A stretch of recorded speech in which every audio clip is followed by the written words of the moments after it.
have to be limited to these activities because the colleges see you as a person with everything that you're doing. Like it is going to be very much personalized for your needs and uh for who you are and what you want to study in the future. Um, or it doesn't have to be related at all. It could be something you really like, you really enjoy doing. It just have to be something that you care about and that has a value, that has a meaning to you. So, some of the some of very common extracurricular areas that we can see are community service, entrepreneurship, sports participation, artistic pursuits, academic research, travel and cultural exchange, mentoring and tutoring, and so on. Like you can do your own personal project, you can go on and like do artistic, it could be a illustration, it could be a drama or theater, it could be a music production, it could be a dance you've choreographed, anything that shows your artistic skills or your skills to the officer to the admissions officer who's going to be reading your application. So when it comes to community service, there are lots of things that you can get involved with. It could be a community organization in your area, or it could be a student organization in your school, or it could be like an international organization where you can get be a part of, or where you can contribute even online, like virtually, to dedicate your some of your time towards your service. It also can be an entrepreneurship where you start a business venture or you like take some initiative and you get some exposure um to different values like leadership, creativity, resilience, those kind of things. Or it could be a sports participation. You could be a member of a club team in your school. Or it could be you could be playing competitive sports in the national level or in your school level or international level.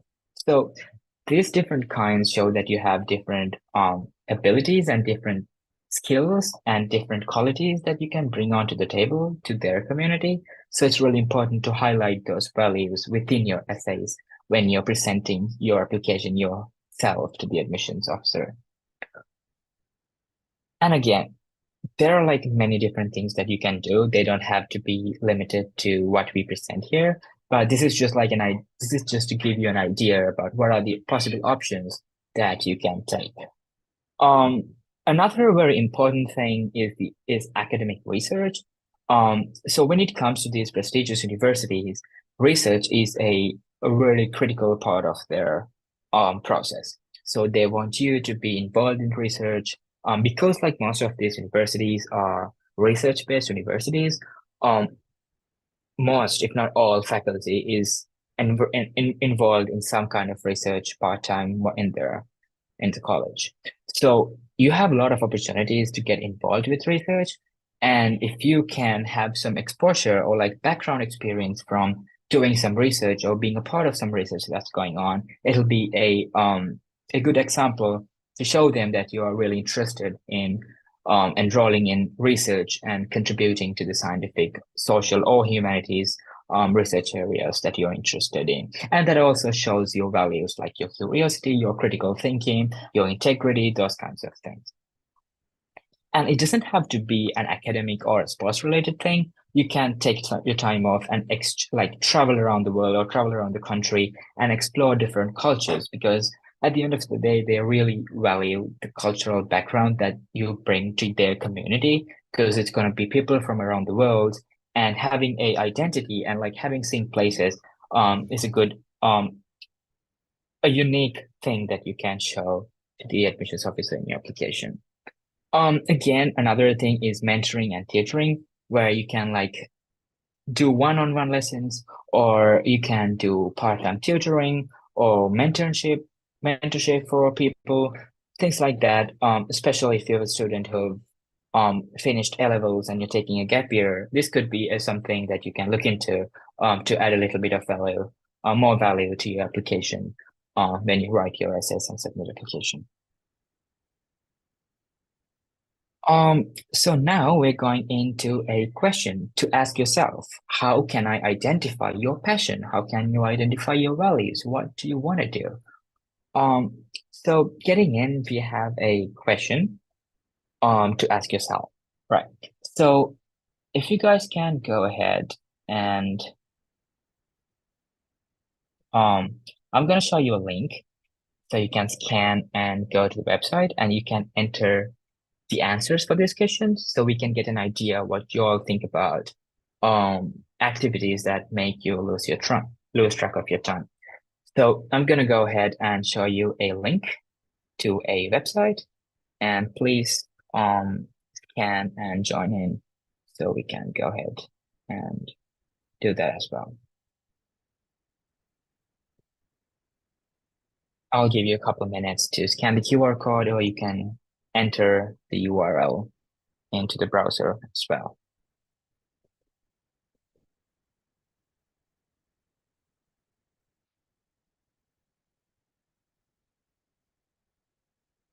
Again, the question is, what activities make me lose track of time?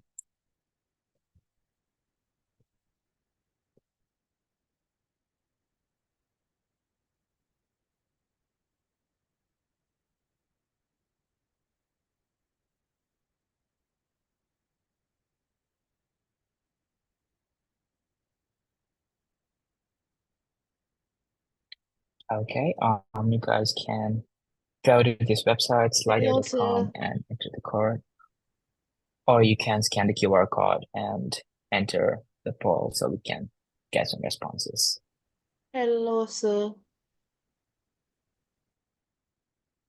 Again, if you have questions, we would appreciate it if you can save them for later, for the towards the end of the webinar, where there will be an Q&A session for answer questions, and also you can enter those in the chat and Q&A session as well.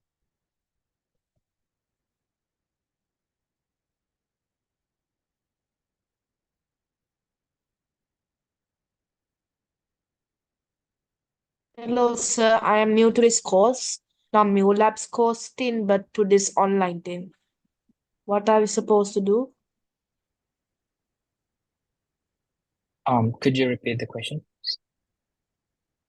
Uh, if So, you don't mind, could what are you we send the question in the chat so we can okay. answer it? Sorry. Awesome.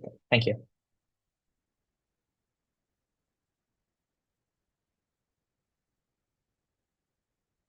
All right, we can see some answers coming in,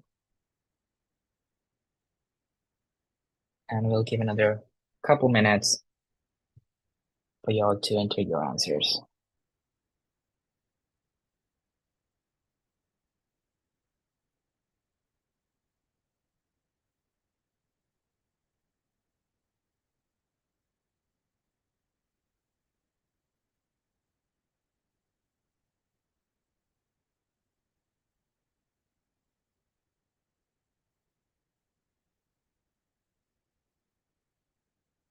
Again, think of something that you like to do in your free time, or something you've enjoyed in the past, or something you're gonna do in the future. Could be anything that you feel like you lose track of your time, something that you will like.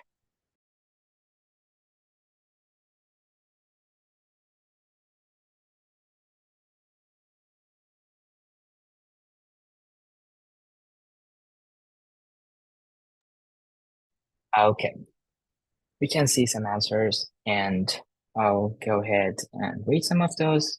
So we can see painting, we can see reading, stargazing and observations, songwriting, social media, um, studying about science, Instagram, mobile gaming, LinkedIn, TikTok, a lot of stuff. So again, yes, it can be anything that you can do in your free time or you like to do. But it's really also it's important to keep in your mind that when you're going to apply for universities, it's important to highlight a quality about yourself. So yes, we enjoy time gaming and we enjoy time on TikTok and Instagram. But it's also at the same time, it's important to highlight a quality about yourself that is going to be valuable and that's going to make you stand out in a competitive admissions pool. So again, talking about gaming, um, actually I've known a person who had played a lot of games and he had become a professional gamer. And that way he'd been able to do a lot of networking and learn English and get to know more people and build a lot of qualities around his passion. So it is again, it doesn't matter what you're doing, but it's really important to highlight a quality that it gives show that it tells about you. So we have a couple of answers here, and they're all valid answers. There's no wrong answer because it's a very personal question about you and about how you spend your time. So yeah. So if you have any questions about this, you can ask as well. And let's move on to our next slide.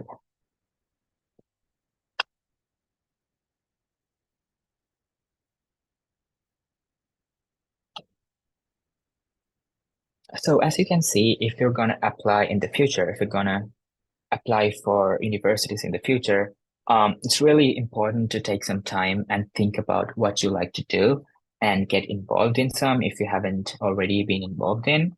And if you have already been involved in these kind of extracurricular activities, it is also important to see which ways you can improve yourself and gain more skills or knowledge in that specific area, or if you want to branch out and explore new fields.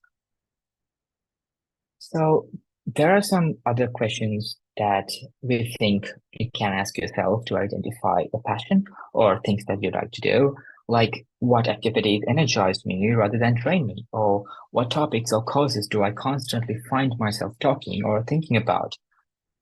What activities align with my core values, or what achievements or experiences have brought you the most satisfaction? What kind of impact do I want to make in the world? What activities do I look forward to doing, even if they're challenging? So these are some questions that you can ask yourself and see what you want to do um, to enjoy your time and also show some qualities about yourself. Feel free to take a screenshot or write these questions down so you might have somewhere to start in your journey of finding your passion. Again, we have another word cloud about what value is most important to me. So in the previous slides, you've seen a couple of values that we've highlighted that we thought is important. But feel free to drop your answers as well. I will go ahead and show the link for the next poll.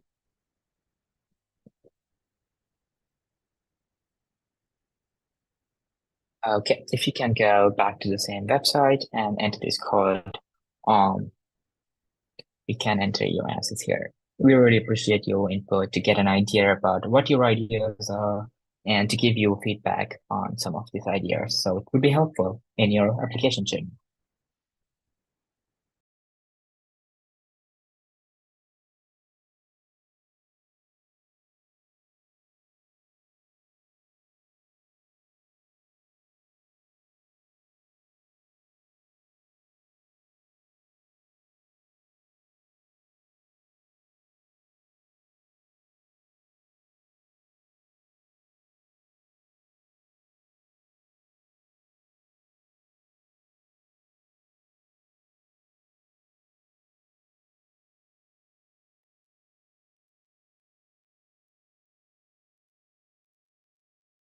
Again, for folks who just joined, feel free to drop your answers to this question.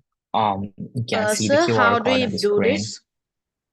Like, how do you drop? You can scan the QR code or go to this website, slido.com, and enter the code, and then you can enter your answers. Hope this Oh, okay, helps. sir.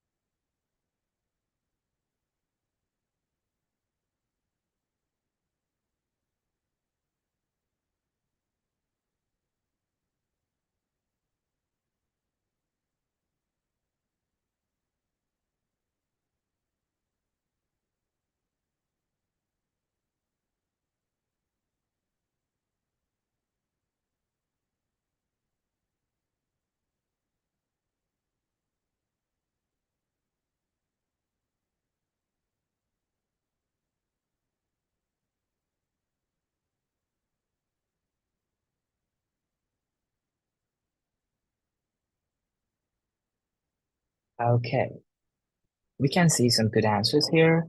Confidence, integrity, respect, patience, consistency, be authentic to yourself, being honest, creativity, and teamwork. So these are actually really good qualities that you can build and you can show in your application. Um, and feel free to explore more qualities about yourself because there could be qualities that you don't even recognize you have or like you can gain from activities that you've involved in. So I would encourage you to explore more ways to gain more qualities or just learn about more qualities in general. All right, thank you all for the answers. Let's move on to our next slide. So from here onwards, I'm gonna hand over to Mio Labs team to continue the presentation, and they'll let you know about some misconceptions that you hear related to extracurricular activities. So I'm gonna pass it over to Tolit. Thank you so much, Sisanga. I hope all of you can hear me. All right. Let me quickly share my screen.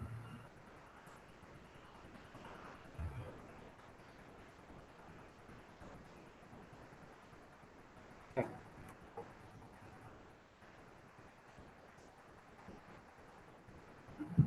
Right. I hope you can see my screen. If I can get a quick thumbs up from someone that you can see my screen, that will be great. Um,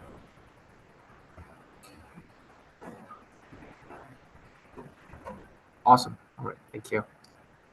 Um, okay. So now I'm going to talk a little bit about some common misconceptions students have when they're applying for colleges. So before I start, I understand that applying for universities in Sri Lanka or abroad is a very challenging thing for most of you, and you must be quite intimidated by it. So I want to make sure that you guys use today's webinar and the Strivers Network and also Mu Labs as a resource that you can reach out to if you guys have any questions or concerns, or if you need a good starting point. The other thing is a fair bit of warning that is what I'm going to talk to you about is based on my personal experience of applying to colleges and universities in the US, and my own personal background and interests. So it might sometimes align with what you need to do, and it might not. So please take it as with a grain of salt. So to tell you a little bit about me, that's the other thing about it, which is I applied for colleges in the US all the way back in 2013, and I went to university in the US from 2015 to 2019. So that's coming close to almost 9 years back. Most of the things universities, colleges look for hasn't changed much, but there has been some significant changes as well. In terms of again, I want you guys to take the advice that we give here to you with a bit of like a grain of salt, and just base it to form your own opinion about what you need to and what you shouldn't do. Some common misconceptions people have when applying for universities in the US and also in Europe, Southeast Asia, and beyond. Some of them are in areas around the actual content or what you need to study or what you need to do before going to universities. One very common misconception is that you have to study STEM subjects or things like science, technology, engineering, or mathematics in order to get into universities. That is actually not true. Um, there are a lot of universities that look for more rounded individuals, people who are interested in things like history, even things like fashion, design, and public policy. And there are a lot of very amazing universities that you can apply to. So don't think that you need to study things like maths or do a lot of engineering projects or work in your high school in order to get into university. That is actually not true. And the other thing is extracurriculars must relate to your intended major. That is also a common misconception. So really, as we mentioned earlier, universities or the college admissions process in, especially in the US, is quite holistic, meaning they look at you as a whole individual. So they don't just look at what you want to study in university, or what area that you have been studying in school in your academics. It also looks at how you are balancing your life, your own interests, and even things like sports, and what communities or groups you are a part of in your school and your home community as well. So keep that in mind, and know that your extracurriculars don't have to exactly relate to what you're studying. For example, if you want to study something like engineering, all of your extracurricular shouldn't just be on things like coding, robotics, or things like that. You can have a very diverse set of extracurriculars when applying. The next thing is I need to have Olympiad medals to get in. This is a common misconception that a lot of students, especially applying for engineering degrees, have. So I myself, I'm a student who applied back in 2015. I studied at MIT, Massachusetts Institute of Technology, probably the best university in the world to study engineering. And I myself, I didn't even have Olympiad medals at all. But there are other ways that I used to display my academic rigor when I was applying. So, but know that you don't necessarily need to have Olympiad medals in order to get into the Ivy Leagues or the best universities. And the next thing is, this is something I see in a lot of students applying to universities these days, is that I need to have AI in my application or do some project in AI. When I read, so I help students write, I help students with writing recommendation letters for them. I work with them to help with their college essays and things like that as well. And when I read some of the essays, I see that they're really trying hard to have something around AI in their in their project that they did. And when you actually try to understand what the project what the project is, you realize that it has nothing to do with AI. And when college counselors, university counselors, or people who are reviewing application read your application, they actually know, these areas, so they can very quickly pick up on it, and they would really pick up that you are a disingenuous person, and that will hurt your application more than help it. So be very deliberate and be very conscious about what you put in your applications. Another thing is about the type of activities you do, such as only traditional activities in position scout. For example, saying, hey, I was the president of this club, or I was the secretary of the Interact Club, or I was the captain of my school's rugby team, and things like that. So not and also the third one, which is activities that are school sponsored, meaning the extracurriculars that you do should be a part of what you do at your school. Both of those things are not true. There are a lot of candidates or a lot of people who apply who sort of do a lot of work outside of their school that has nothing to do with clubs, sports, and they also have very strong applications. And we'll also learn a little bit about what those could look like in the future. But know that you don't have to necessarily do things at school. For example, you might be joining some clubs outside of schools, you might do some extra classes, you might be volunteering in your community in different ways. Those things also are important. And the other thing is, only leadership roles matter. A lot of students think that, hey, I have to be the captain of this team, I have to be the president of this team. If I don't, then there's no point. That is also not true. Again, what matters is that so I'll sort of diverge a little bit here and talk a little bit about what you should actually try to do. Because when you're applying to universities, it's again not having a laundry list of positions that you held or a list of medals that you have. It's really about communicating to colleges what you are passionate about and what you are interested in. And things like medals, positions are things that come along the way while you try to figure out what your passion is, and also while you try to make an impact. So again, what I tell a lot of students is, don't chase behind medals or positions. Just do what you love, do what you're passionate about. And when you do that, these things like positions, medals, awards, recognitions, those things will follow. Yeah. And that is the most important thing I think all of you need to change in the way you think when you're applying, which I'll sort of get to a little bit more as well. The other thing is universities want well-rounded students. So that is to a certain extent, it is important. You need to show that you are a balanced individual, that you can manage a lot of responsibilities, do various things. But that doesn't necessarily mean someone who's, for example, who's really into robotics, coding, technology, or the sciences, will be at a disadvantage. If you're really, really passionate about something, then you can go full force with that and show that you've done a lot and you have a lot of expertise in that area. That in a way that will, show that, you show to universities that you have already figured out what you're passionate about, what you're interested in. And maybe that will make a stronger case. But you should definitely make sure that you can show universities that you're able to balance, different things that are happening in your life, because that's something that's very important.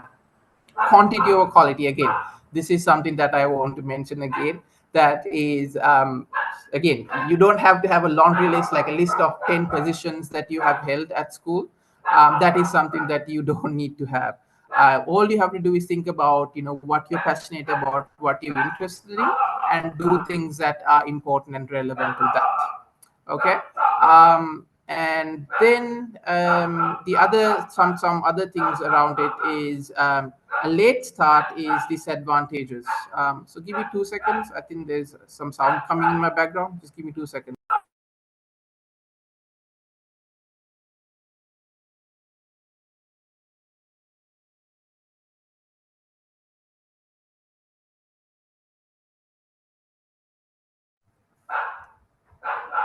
Hi, can you guys hear me? Hope you can hear me and also see my screen. Let me just continue. So sorry about that. Okay, let's go back. Um, a late start is a disadvantage. So what that means is, a lot of students feel like maybe you are already doing your O levels at school, and you feel like, okay, there are a lot of people who, started on this journey much earlier than me, and you might feel a bit disencouraged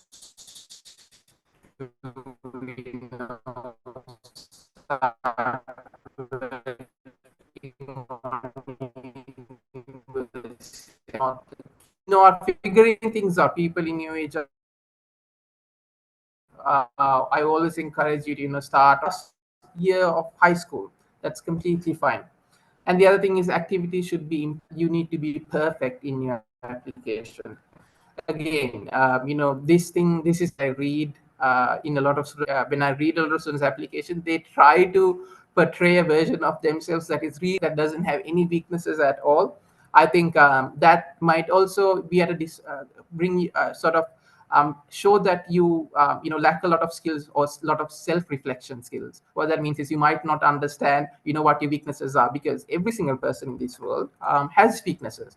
So it's important to talk about those things as well, when you're applying, because that makes you a whole individual. Because sometimes for some students, talking about their failures might have gotten them into universities, because it showed how much they've reflected on it and how much they've improved on those failures since then. So sometimes, it's good to, show an imperfect side to you as well in your college applications.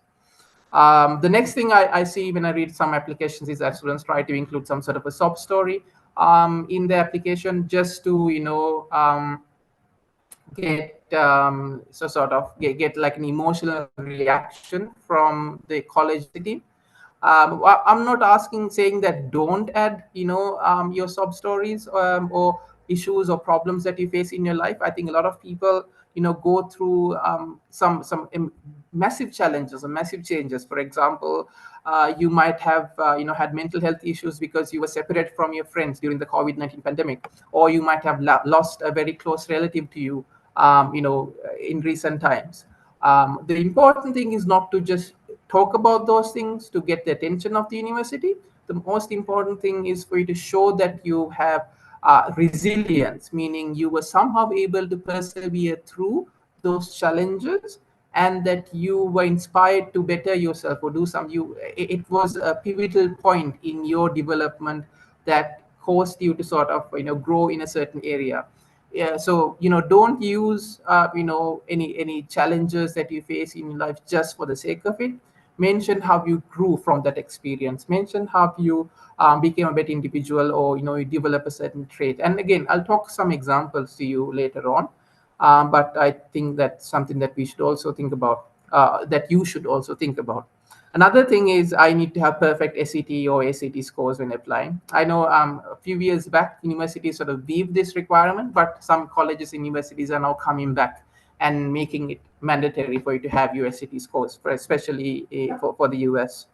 So when it comes to standardized tests, the reason why they have this is because education systems of different of countries differ quite a lot. So they need to understand some standard competencies in students, but that doesn't necessarily mean that you need to have the perfect SAT scores. For example, for me, my SAT scores for English, for SAT, there's an English component in that score. The English score wasn't, it was okay. It wasn't like horrible, but it was good. But it wasn't like a perfect score for my English score. But still, I got in. I think universities understand sometimes that students come from a non-English speaking background. So especially, for countries like Sri Lanka, you guys, English is not your native mother tongue. You guys might have started with Sinhalese or Tamil or some other language, and universities understand that. So you don't necessarily have to have perfect scores, although it is a very important component when determining your eligibility for universities. But again, I want to emphasize, you don't need to have the perfect scores as long as you can showcase that you have good analytical thinking abilities, you have good critical thinking abilities through other projects or other things that you've done, or that you have shown that you are still learning English as a language, as a bilingual, that you have showed significant progress, and that is also fine. The other thing is something that a lot of us, especially in Sri Lanka, have to get used to, is that this emphasis on exam scores or your term test scores. In Sri Lanka, when you get into government universities, the only thing they look at is your A-level results or your Z score. But when you apply to universities abroad, that is not the case. They look at you as a whole individual. So in addition, of course, you need to have good exam scores, term test scores. I'm not saying you can take it easy on your term test exams. That is definitely not the case. You need to have good term test scores, and you need to have a good academic track record. But that is not the only thing you need to have. You need to sort of, as we say, you need to have a more rounded set of interests and activities that you've done. The other thing is applying for more schools is better. Some people try to play the numbers game, which is, I know some people who apply to 25, 30 schools sometimes. In my personal case, I only applied to 8 schools. Out of those 8 schools, I actually got into 6 of the schools that I applied to.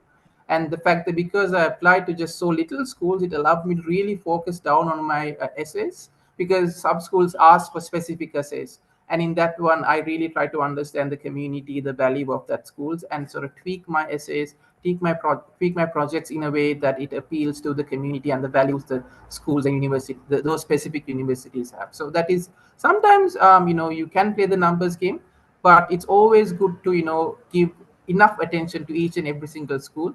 Treat each and every single school that you apply to as a separate application. Don't try to write a general application to all of the schools. I know some, when you apply through the Common App, you submit a common set of questions, but even in the Common App, sometimes there are schools that ask for specific essays. So try to have those things when you apply, because I think quality is definitely more important when you apply. And another thing is, this is something that's specific for early decision or early action in the US. That is where you can tell universities in the US, or you can apply ahead of time to just one school or one university. So this is in a case where you know exactly where you want to go to, this is, and that you apply just for that university.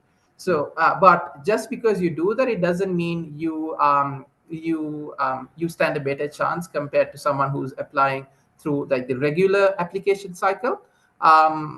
So sometimes for some schools they do consider that. Sometimes the early decision results actually come out before the regular application process results.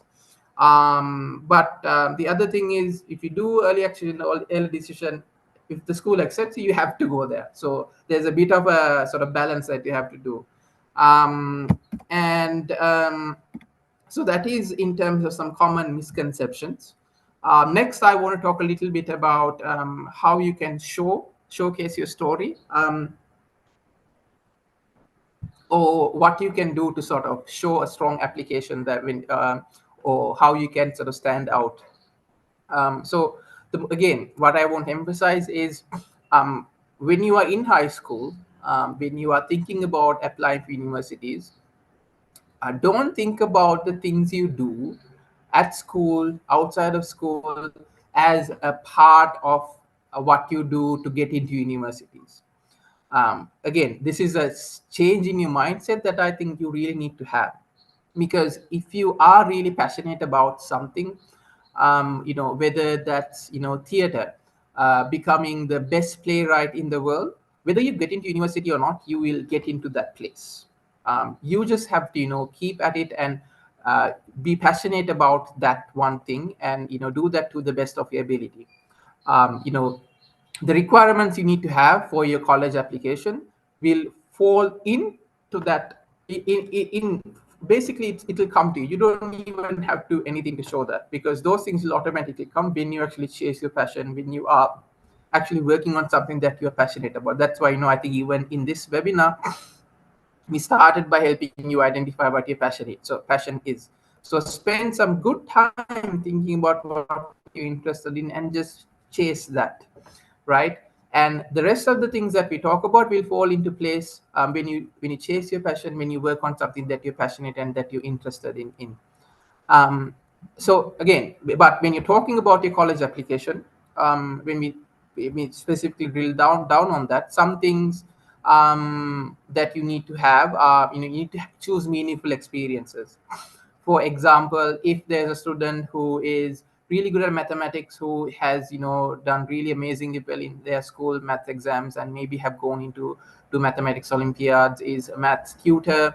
If they decide to, instead of talking about that, talk about their hobby for cooking or baking, you're leaving out a huge part of who you are, right? So if you have something that you're passionate about, make sure you highlight that, and highlight something that is really meaningful to you.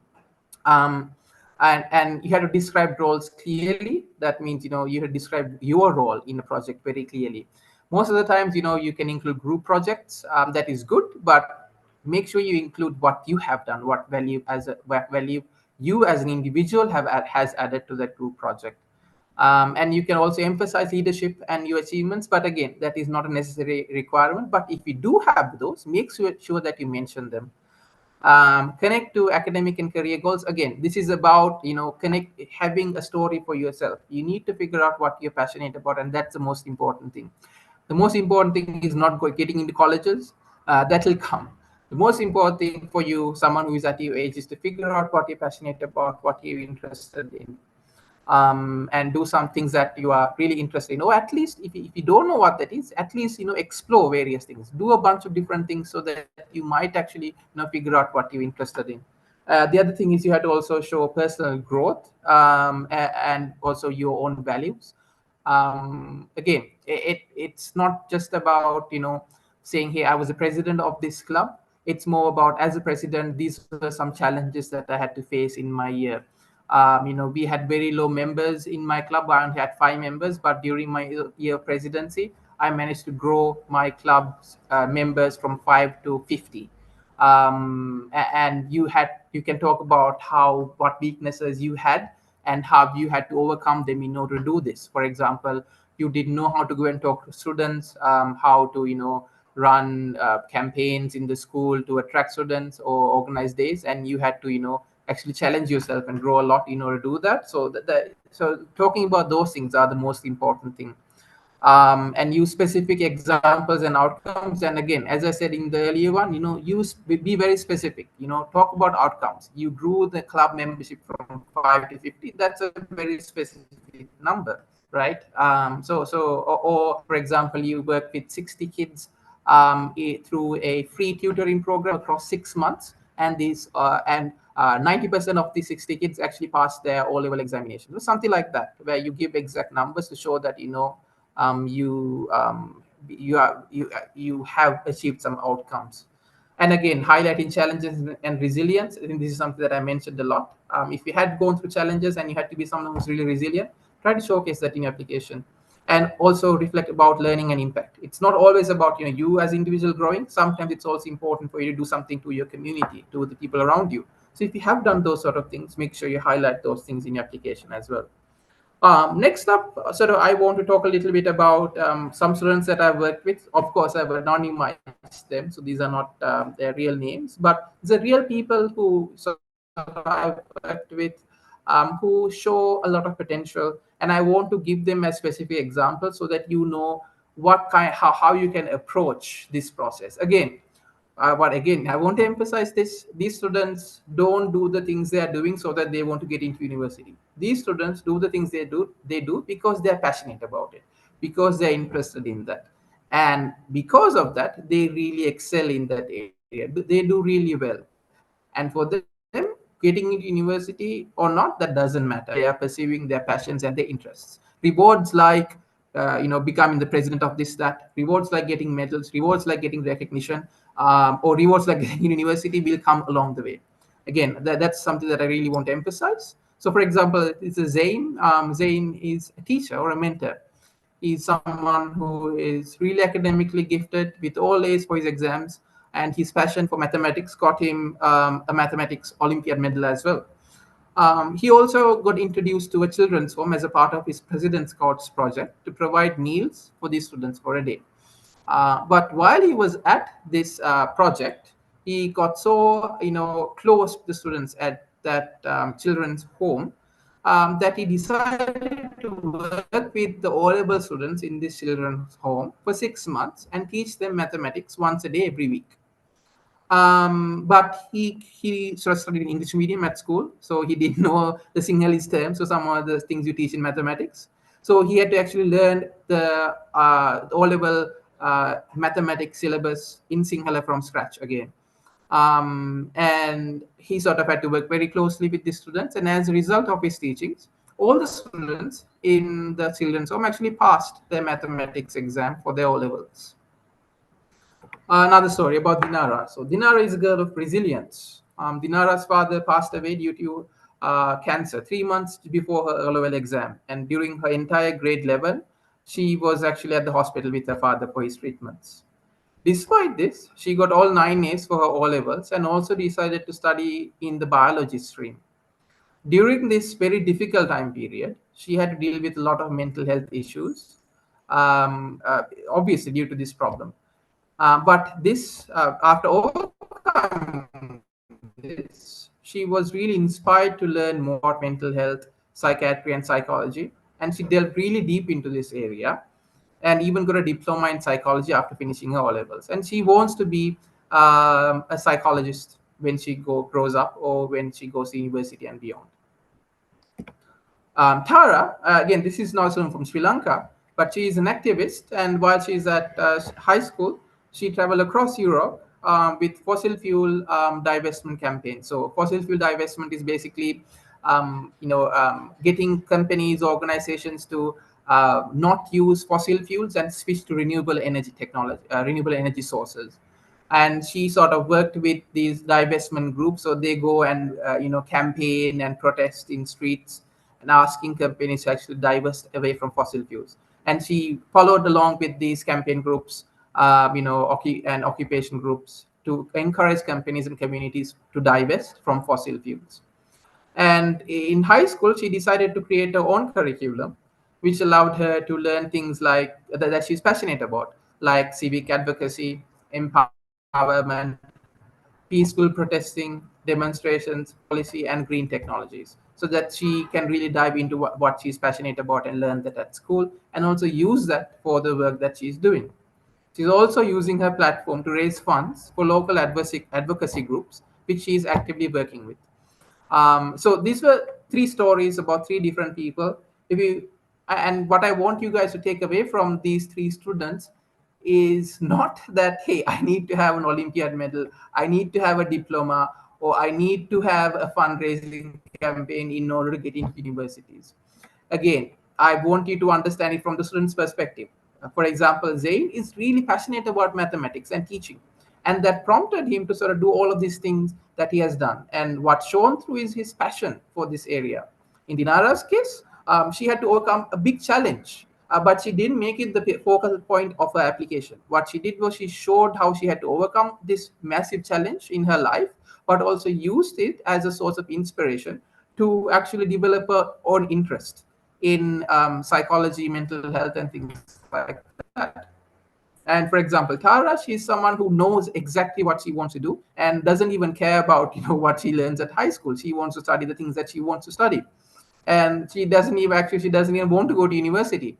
But I'll tell you, there will be universities who reach out to her and say, hey, this university is going to be a great place for you. Why don't you come and start, and we can give you a full scholarship? And that will probably happen to her because she's really passionate about what she's doing, and organizations recognize that. So that is a little bit about how to create authentic stories. Again, how we talk about this in your application, that depends on the university that you're applying to and also the country that you're applying to.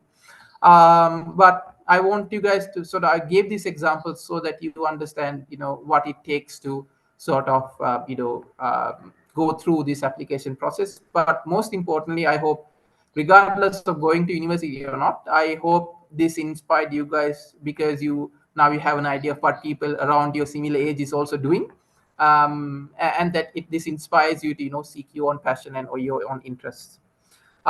So talking a little bit about projects and project-based learning.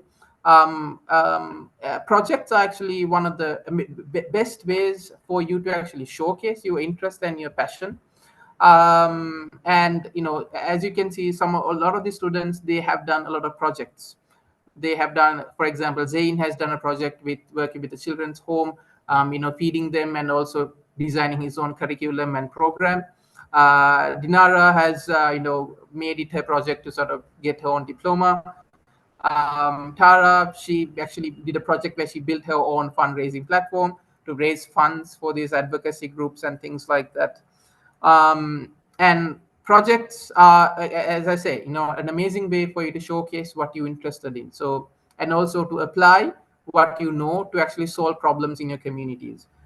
So I want to share with you some project portfolios that some students submitted when they applied to MIT. So in MIT, there's something called MIT Maker Portfolio. What that means is, in addition to the essays that you submit, you can submit a video that showcases some of the projects that you have done.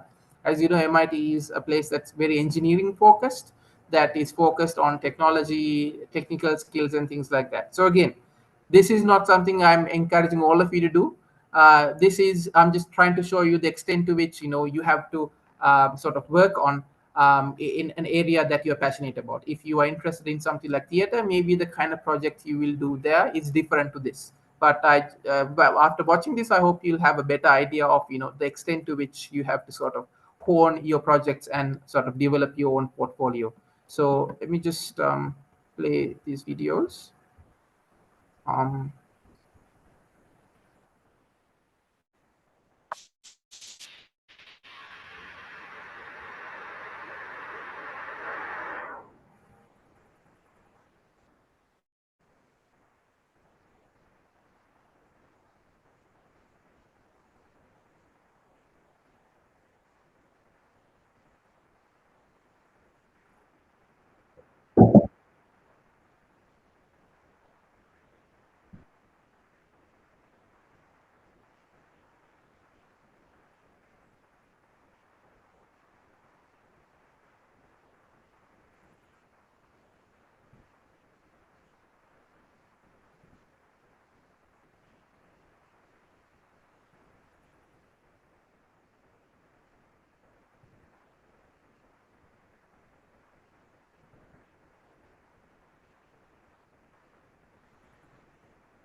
So I'll show you another project quickly.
Yeah. So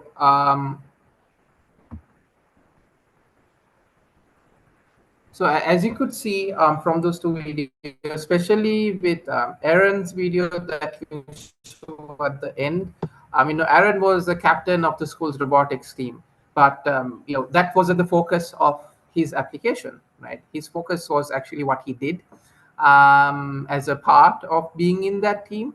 And the other thing is, another cool thing that I want to mention here is that Aaron is now sort of interning at SpaceX, one of the biggest space companies in the world. And it shows because from high school onwards he has had showed that he has a passion for aerospace engineering and these sort of areas.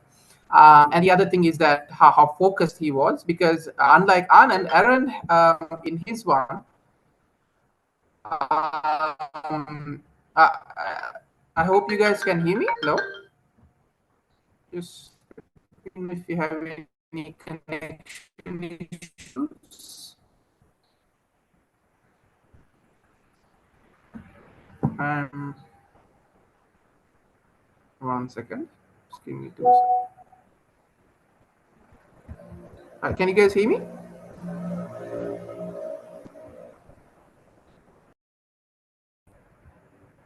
Could I get a quick thumbs up if you can hear me? Okay. All right. So again, I want to go back and I want to go back and sort of mention the fact that, for example, for Aaron, he was really focused on just one project. That's where the quality or quantity matters, because sometimes what's important is for you to really work on something challenging instead of saying I worked on a bunch of projects. And just to let you know, both of them actually got into MIT as well. The other thing I want to mention is that is that this is for students who are applying for engineering programs, and that is not the case for most of you. You might be interested in things like history, arts, music. You might be interested in things like public policy, or something that has nothing to do with technology. So don't use this as a guideline for what you do at college, because this is specific for one area. But I hope you can use this to understand the extent to which you have to explore your own interests and how you can showcase that you have actually done something in that area. Which brings me to the last point that I want to talk about today, is about how MuLabs can also help you in this journey. As I mentioned earlier, MuLabs is a project-based learning institute that it does exactly what it means. Every day you get to work on a lot of projects, and these projects can be a part of your portfolio, which you can use to apply for universities. But again, what I always say is, don't use this to showcase. Don't use this as a way for you to get into university. this is really a place for you to explore your passion and your interest and be surrounded by people who are doing the same thing and be guided by instructors or experts in those areas. So I'll also show a quick video. I'll stop sharing my screen and share with audio once more, see if the screen share works. And let me try to share my screen again.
Okay, so that brings us to an end of sort of the part that I want to talk about. Again, what I want to emphasize is that the Strivers Network and also Mio Labs are here for you guys to use as resources to help you along this journey.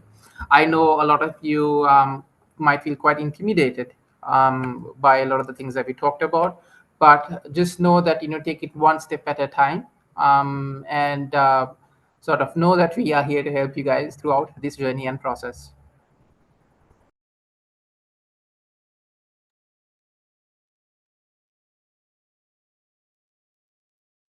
Thanks to Lit and the New Labs team for that amazing presentation.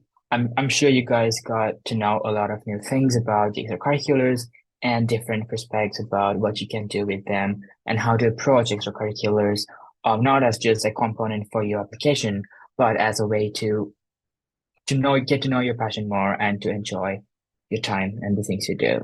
So thanks again for your amazing contribution. We really appreciate that. And um, also, you guys, you all can ask questions from the MealLabs team after the webinar in our Q&A section. So, and we can move on. So, so again, I wanna give you some resources about if you're going through the application process and if you want to learn more about what are the options that you can utilize to present your activities and just to get to know more about the extracurricular aspect of the college application process specifically. You can scan the QR codes and learn more about them. Feel free to take pictures and go ahead and read more about them as well. So thank you so much everyone for being here today, and we really appreciate um your time here. And we wanted to highlight that the Scholars Pipeline, the Strivers Network Scholars Pipeline, the fourth pipeline is starting in a couple months, a couple of weeks, and the applications for the cohort is open right now. And you can visit our link tree. You can search the Strivers Network, or you can go to our Instagram page and go to our link tree and sign up for the application. You can submit the application for the fourth cohort, where we give you free advice and mentorship to go through the application process and get into a good university, a prestigious university. So it's a selective program, but feel free to send your applications. And just as the universities use a holistic admissions process, we also use a similar approach to analyze the applications and give the opportunity for you guys to apply for prestigious universities and to follow your passion. So just want to remind you of that. And now it's time for questions and answers. So if you have questions, please feel free to raise your hand, unmute yourself, turn the video on if you like to, and ask your questions. Also, you can send your questions in the chat and the Q&A section as well.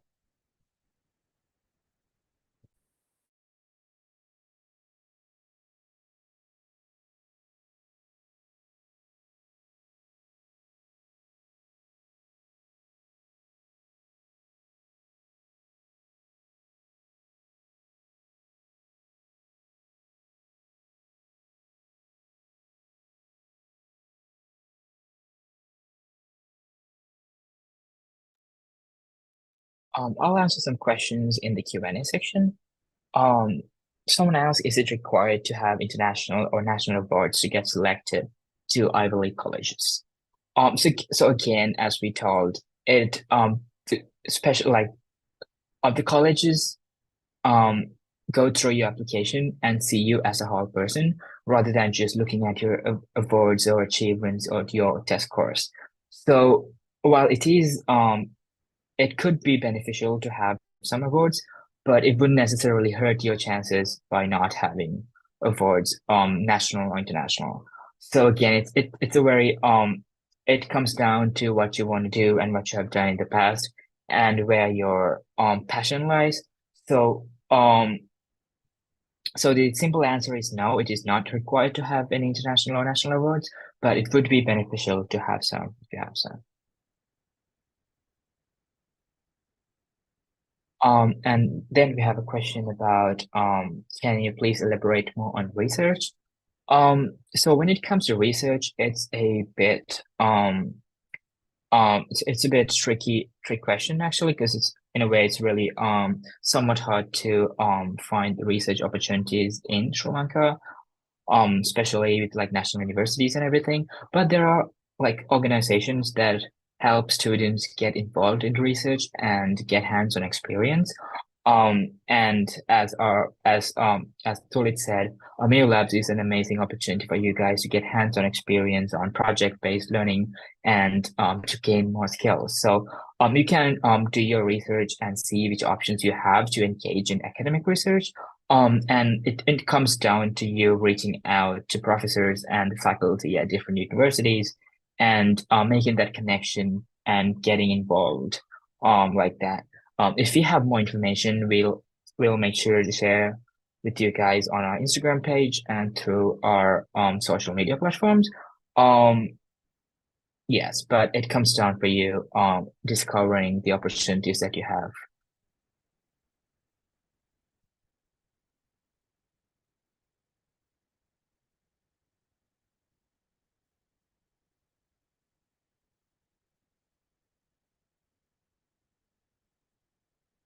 There are a couple questions about the application process. Um, I'll briefly answer them, and if you have more questions regarding extracurricular activity, especially, feel free to drop them in the Q&A box as well. Which exam is better for TOEFL or IELTS? Again, we talked about the test that you can take and about the whole admissions process in our last webinar from last week.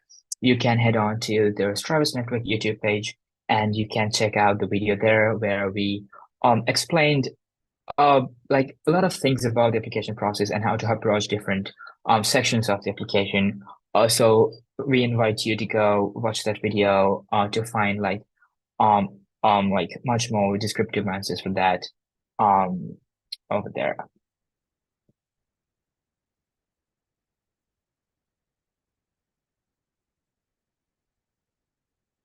And we have a question for the New Labs team. I hope Talit can answer this question. The question is how to join the Meal Labs program. What's the age limit as I'm 19? When does the next cohort start? Yeah, so that's a good question. So we typically work with students between the ages of 8 and 16. However, we work with students who are younger than 8 and also who are older than 16 as well. Best way to register or figure out opportunities that are available to you through MuLabs is to reach out to us through our hotline. And also you can look us up on the internet, mulabs.org. That has all the information about our hotline, and give us a call, and then we'll be more than happy to help you out. And to answer one of the previous questions as well about research opportunities, I actually worked with a high school student who wanted to do some research, who couldn't find any opportunities at universities, and sort of we worked together to do some research, do some literature reviews and write some research around. I believe it was something around plastics modeling and simulations. So, we do have some accommodations for that as well. If you're interested, do reach out as well. We will try to help out or at least try to point you in the right direction. Yeah, thank you, Talit, for the answer. We have one last question about how to find the perfect university for me, especially for a person who wants to be a software engineer. So I would say like selecting your university is a very personalized thing, and that you have to put some time and effort into looking into different universities, looking into what they have to offer and what you can bring to the table. Um, so I would say it's a process that takes some time, something that you need to put some effort on to find the best university.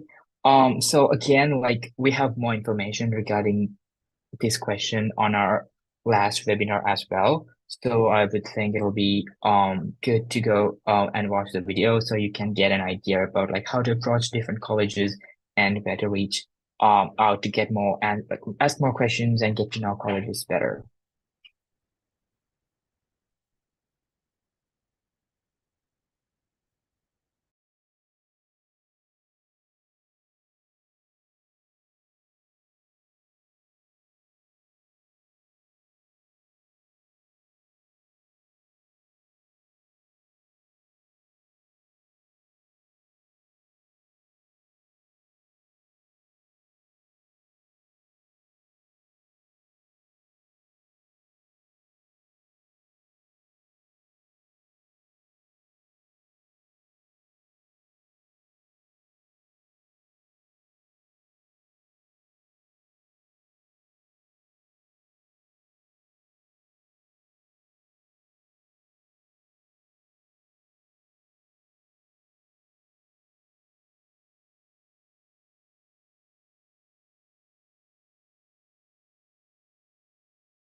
Again, if you have any questions, feel free to drop them in the chat.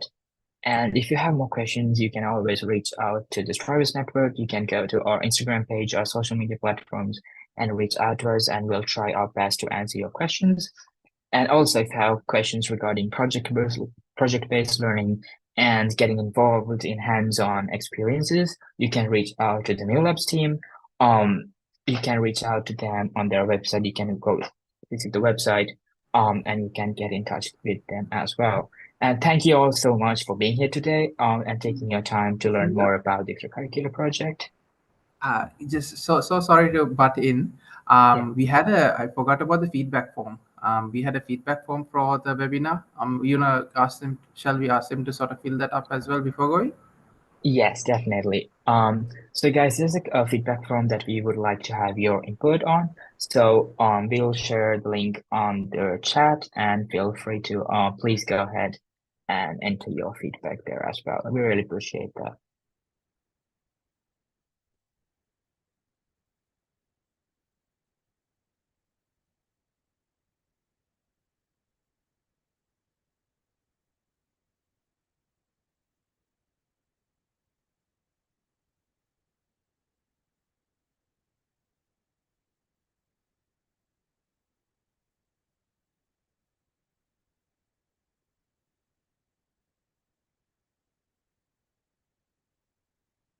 Again, thank you all for being here today.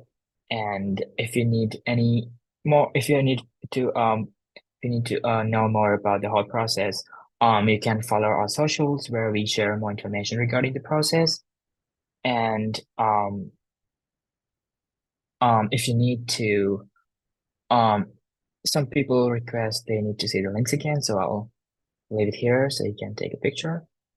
Um, and yeah, thank you again and have a great evening.